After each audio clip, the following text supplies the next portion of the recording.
আসসালামু আলাইকুম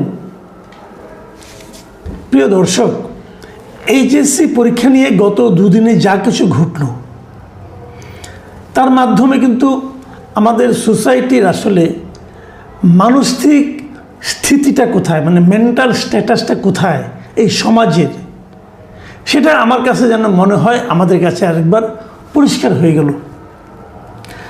ছাত্রছাত্রীর প্রতি প্রশাসন বা সরকারের দায়বদ্ধতা কতটুকু, বিপরীত দিকে আমাদের যারা শিক্ষার্থী আছেন তাদের চিন্তা ভাবনা এবং সেই চিন্তা ভাবনার প্রকাশের ভঙ্গিটা কী ধরনের সেটাও আমরা দেখতে পেলাম।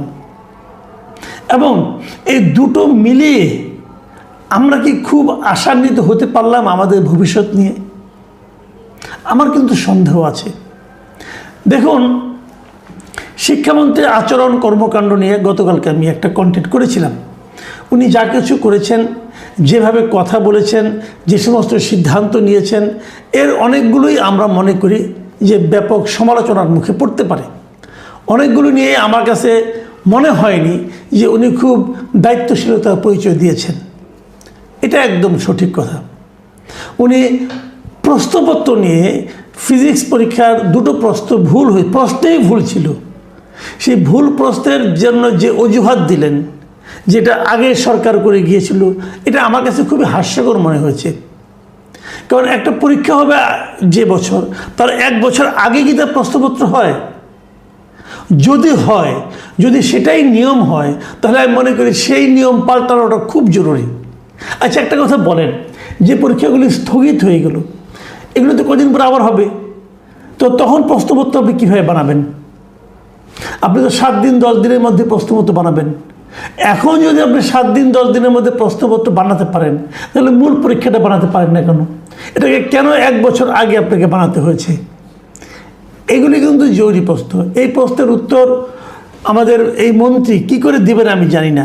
উনি জাতীয় সংসদে একটা কিছু বলে দিলেন, এবং সেই বলাটা আসলে যুক্তিগ্রাহ্য হলো কিনা, ধোপে টিকলো কিনা, এটা নিয়ে আলোচনা করা দরকার। আর যদি এমনই হয় যে এটা 1 বছর আগে প্রশ্নপত্র তৈরি করতে হয়, তাহলে সেই সিস্টেমটাকে পাল্টাতে হবে। আবার সরকার কিন্তু সব কিছু মিলিয়ে একটা সিদ্ধান্ত দিয়েছেন। ওনারা 5টা সিদ্ধান্ত দিয়েছেন। আমি সিদ্ধান্তগুলো দেখেছি, মোটামুটি আমার কাছে ভালোই মনে হয়েছে। তবে যে সিদ্ধান্তটা সবচেয়ে জরুরি, সেটা হলো গিয়ে যদি এরপরেও আগামী পরীক্ষাগুলি হওয়ার সময় যদি কোনো ধরনের জলাবদ্ধতা হয়, যদি আবহাওয়াজনিত জটিলতা হয়, তাহলে ওখানকার যে স্থানীয় প্রশাসন আছে তারাই চাইলে পরে সেই পরীক্ষার মানে আপনার সময়সীমা স্থগিত করতে পারবে অথবা পরবর্তী কখনো নিতে পারবে। এই সিদ্ধান্তটা মোটামুটি ভালো, কিন্তু এতে অনেক ঝামেলা আছে। এরকম স্থানীয় প্রশাসন কিভাবে সিদ্ধান্ত নেবে, এবং সেই সিদ্ধান্ত নেওয়ার পর সেটা আবার নতুন করে কিভাবে হবে, প্রশ্নপত্র আগেরটা ভালো না পরেরটা ভালো হবে, এগুলো নিয়ে কিন্তু নানা ধরনের বিতর্ক হবে। সবচেয়ে বড় ঝামেলা যেটা হয়েছে সেটা হলো যে এইচএসসি এবং এসএসসি পরীক্ষা, ভাই আমরাও তো দিয়েছি না, আমরা সারা জীবন দেখে এসেছি। এই পরীক্ষাটা হয় ফেব্রুয়ারি, মার্চ, এপ্রিল, এই 3 মাসের মধ্যে হয়। এটা জুলাই মাসে কি করে এলো, এটা আমি এখনও পর্যন্ত বুঝতে পারি না। জুলাই মাসটা আমাদের দেশে সবসময় বর্ষাকাল, এই সময় কেন এই পরীক্ষাটাকে আনা হলো, এটা আমার কাছে এখন পর্যন্ত ক্লিয়ার না। যাক, এই সমস্ত বিষয়ে সরকার অবশ্যই সিদ্ধান্ত নেবে। এবং সরকার বলেছে যে যে দুটো প্রশ্ন ভুল হয়েছে, সেই দুটো প্রশ্ন ফুল মার্কস সবাইকে দেওয়া হবে। আমি মনে করি এই সিদ্ধান্তটা একটা ভুল সিদ্ধান্ত। যে প্রশ্নের সে আনসার করেনি সেটাকে আপনি ফুল মার্কস দিবেন কেন? তাহলে অনেক স্টুডেন্ট কিন্তু, এখন আমি যতটুকু দেখেছি গত 2 দিনে যে আন্দোলনে, অনেকে কিন্তু অটো পাস চেয়েছে। দেখুন, এই অটো পাস চাওয়ার চিন্তাটা মাথার মধ্যে ঢুকলো কেন? একবার ভেবেছেন? ঢুকলো এই কারণে যে আগের সরকার এ ধরনের একটা পদ্ধতি তারা করেছিল, চাপের মুখে তারা অটো পাস দিয়ে দিয়েছিল স্টুডেন্টদের চাপের মুখে। তাদের কাছে স্টুডেন্টরা ছিল সব কিছু, ওরাই ছিল ডক্টর ইউনূসের নিয়োগকর্তা, অতএব তারা দিয়েছিল। তো এই যে মানে ডক্টর ইউনূস যে আমাদের কতভাবে কত ক্ষতি করে গেছে, সেটা আমরা ধীরে ধীরে এখন বুঝতেছি, হয়তো আগামী দিনগুলোতেও বুঝতে থাকবো। এবং এই অটো পাস চাওয়ার যে প্রবণতাটা, এই যে চিন্তাটা মাথার মধ্যে ঢুকেছে যে আমি পরীক্ষা দিব না কিন্তু আমি পাস হয়ে যাব, এই চিন্তাটাই হলো সবচেয়ে ভয়ঙ্কর ক্ষতিকর একটা চিন্তা। এবং এই চিন্তার বাস্তবায়নের জন্য এই স্টুডেন্টরা কি করছে? এই স্টুডেন্টরা রাস্তা ব্লক করে দিচ্ছে, সচিবালয়ে যাচ্ছে, পদযাত্রা করছে। এই আগের বছরও এরকম হয়েছিল, তারা করছে। এবং সবচেয়ে বড় কথা, তারা মন্ত্রীর পদত্যাগ চাচ্ছে। দেখুন, আমি আগেই বলেছি যে প্রশ্ন নিয়ে পরীক্ষা, এর মধ্যে এই প্রতিকূল আবহাওয়ার মধ্যে পরীক্ষা নিয়ে অবশ্যই আমাদের শিক্ষামন্ত্রী কিছু ভুল করেছেন, কোনো সন্দেহ নাই। ঠিকঠাক মতো প্রশ্নপত্র না হওয়াটাও আমি ওনার ভুলের মধ্যে ধরবো, কারণ উনি দায়িত্বপ্রাপ্ত ব্যক্তি, উনি করতে পারেন না, অথবা ওনার মন্ত্রণালয়ের এটা ভুল, অবশ্যই বলবো। কিন্তু তার প্রতিকার কি? তার পদত্যাগ। এবং সেই পদত্যাগ কি স্টুডেন্টরা চাইবেন? স্টুডেন্টদের চাওয়ার ভঙ্গিমা আপনারা দেখেছেন। আমার মনে হয় যারা সোশ্যাল মিডিয়ায় দেখেন তারা নিশ্চয়ই দেখেছেন যে তারা কি ভাষায় শিক্ষামন্ত্রীর প্রতিবাদ এই করেছে, পদত্যাগ চেয়েছে। শিক্ষামন্ত্রী দুঃখ প্রকাশ করেছে।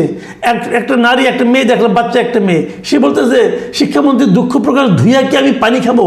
কি ল্যাঙ্গুয়েজ! এরকম ভুল কি আগে হয়নি?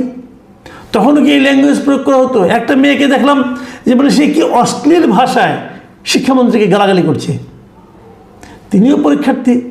আবার আরেকজনকে দেখলাম যে ওই মেয়ের, ওই নারীর গত কয়েকদিনের পরীক্ষার আগের কতগুলি তার আনন্দ উল্লাসের ছবি দিয়ে আরেকটা ভিডিও করেছে, এবং এখন তার কি অশ্লীলতা এটাও বলছে। এদের ভাষার কোনো ঠিক ঠিকানা পাচ্ছি না আমি। একটা এইচএসসি পরীক্ষার্থী, তার ভাষা এমন হবে কেন? পরীক্ষার প্রশ্নপত্র নিয়ে প্রশ্ন উঠেছে যে প্রশ্ন নাকি কঠিন হয়েছে, অথচ আবার কিছু কিছু স্টুডেন্টকে দেখলাম তারা বলতে যে প্রশ্ন তো কঠিন হয়নি, আমরা তো পরীক্ষা দিতে পেরেছি। তার মানেটা হচ্ছে এই যে যাদের কাছে প্রশ্নটা কঠিন ঠেকেছে তারাই বেসিক্যালি শিক্ষামন্ত্রীর কিছু কিছু ভুলকে কেন্দ্র করে আন্দোলনটা করেছেন। এটা হলো একটা বটম লাইন, এটা আমি যতটুকু বুঝতে পারলাম। আর শিক্ষামন্ত্রীর কিছু ব্যাপার আমি বুঝতে পারি না। উনি পরীক্ষা নিয়ে যতটা ব্যস্ত, উনি কিন্তু শিক্ষা পদ্ধতি নিয়ে ততটা ব্যস্ত না। এই শিক্ষামন্ত্রী উনি একসময় 2001 সালে যখন নাকি বিএনপি ক্ষমতায় ছিল, তখন শিক্ষা উপমন্ত্রী ছিলেন উনি। শিক্ষা উপমন্ত্রী অথবা প্রতিমন্ত্রী, আমার ঠিক খেয়াল নেই। যা হোক, উনি পূর্ণমন্ত্রী ছিলেন না। ওই সময় উনি নকল বন্ধের জন্য কিছু পদক্ষেপ নিয়েছিলেন। তখন নকল বন্ধের প্রস্তাব উঠছিল কেন? উঠেছিল এই কারণে যে এর আগের আওয়ামী লীগ সরকারের আমলে শেষ দিকে প্রবল বেগে নকল হচ্ছিল। সেই নকল থামানোর উদ্যোগ নিয়ে এই এহসানুল মিলন সাহেব খুবই সফল হয়েছিলেন। এই জন্য উনি অবশ্যই ধন্যবাদ পাওয়ার যোগ্য। কিন্তু মিলন সাহেবকে বুঝতে হবে, তারপর প্রায় 2 দশকেরও বেশি সময় পার হয়ে গেছে। এখন কিন্তু দুনিয়া অগ্রসর হয়েছে, শিক্ষা পদ্ধতি অগ্রসর হয়েছে, শিক্ষার মাধ্যম অগ্রসর হয়েছে, যোগাযোগ মাধ্যম অগ্রসর হয়েছে। এখন আমাদের শিক্ষা ব্যবস্থার, আমাদের শিক্ষার প্রধান সমস্যা পরীক্ষা নয়, প্রধান সমস্যা শিক্ষা পদ্ধতি। আপনি খবর নিলে জানবেন, পৃথিবীর সবচেয়ে ভালো শিক্ষা ব্যবস্থা বলা হয়ে থাকে ফিনল্যান্ডের। ফিনল্যান্ডে শিক্ষাটা শুরু হয় 7 বছরের আগে না। 7 বছর আগে কেউ স্কুলে তারা নেয় না, 7 বছরের পর থেকে নয়। এবং সেই স্টুডেন্টের বয়স 18 হওয়ার আগ পর্যন্ত তাকে সিরিয়াস কোনো পরীক্ষায় বসতে হয় না, তাকে সিরিয়াস কোনো পরীক্ষায় বসতে হয় না। এবং তারা যখন স্কুল করেন, ক্লাস করেন, সেই ক্লাসে তারা ম্যাক্সিমাম থাকেন 4 ঘন্টা, মানে 4 ঘন্টা তাদের ক্লাস হয়। এই যে ব্যবস্থা, এটা আমাদের দেশের সঙ্গে খাপ খাবে। আমরা ভাবলো বলে কি এত কম সময় পড়াশোনা করে পরীক্ষা ছাড়া কেমনি গেলে ভালো করবে, এই যে বলি না আমরা। অথচ দেখেন ফিনল্যান্ডকে বলা হয় পৃথিবীর 1 নম্বর শিক্ষা ব্যবস্থা, এবং তারা ম্যাথে, সায়েন্সে এবং মানে ভাষাবিদ্যায় তারা কিন্তু পৃথিবীতে 1 নম্বর এই মুহূর্তে। তা আমরা 1 নম্বর থেকে শিখবো না কার কাছ থেকে শিখবো? আমি মনে করি আমাদের শিক্ষা ব্যবস্থার সবচেয়ে বড় ভয়ঙ্কর যে সমস্যা সেটা হলো কোচিং সেন্টার, টিউশন। স্কুলের টিচাররা টিউশন করেন, ওনার বাসায় উনি একটা বড় রুম নিয়ে সেখানে ব্যাচে স্টুডেন্টদেরকে পড়ান। ওনার ক্লাসে যারা পড়ে তারা আবার এখানে সে ব্যাচে পড়ে। তার মানে ব্যাচে না পড়লে সে ক্লাসে পড়তে পারবে না, সে ক্লাসে ফেল করিয়ে দেওয়া হবে। এই যে প্রাইভেট টিউশন করানো, ব্যাচে পড়ানো, কোচিং সেন্টারে পড়ানো, এটা হলো আমাদের শিক্ষা ব্যবস্থার সবচেয়ে বড় সমস্যা। আমি এটা মনে করি সরকার এত কিছু পারে, কোচিং সেন্টার বন্ধ করে দেন না কেন?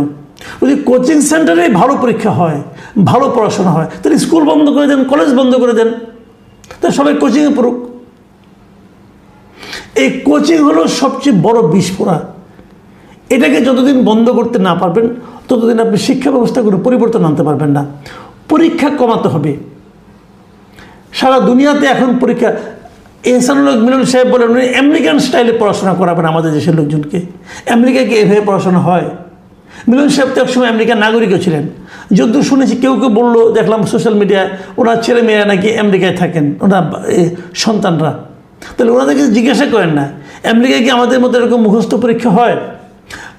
আমেরিকায় কি আমাদের মতো এরকম কোচিং সেন্টার কেন্দ্রিক পড়াশোনা হয়? একটু খবর নেন না আপনি।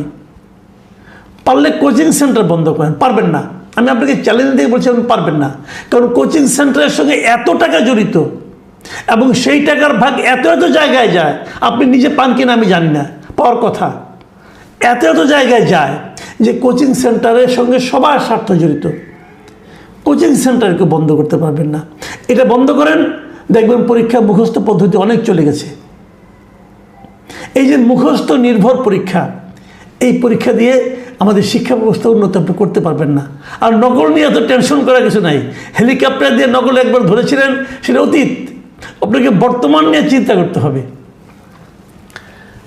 আমি যে কথাটা বলে আলোচনাটা শেষ করতে চাই সেটা হলো, আমাদের সরকারের উচিত হবে এখন শিক্ষা নিয়ে আর এক্সপেরিমেন্ট না করা।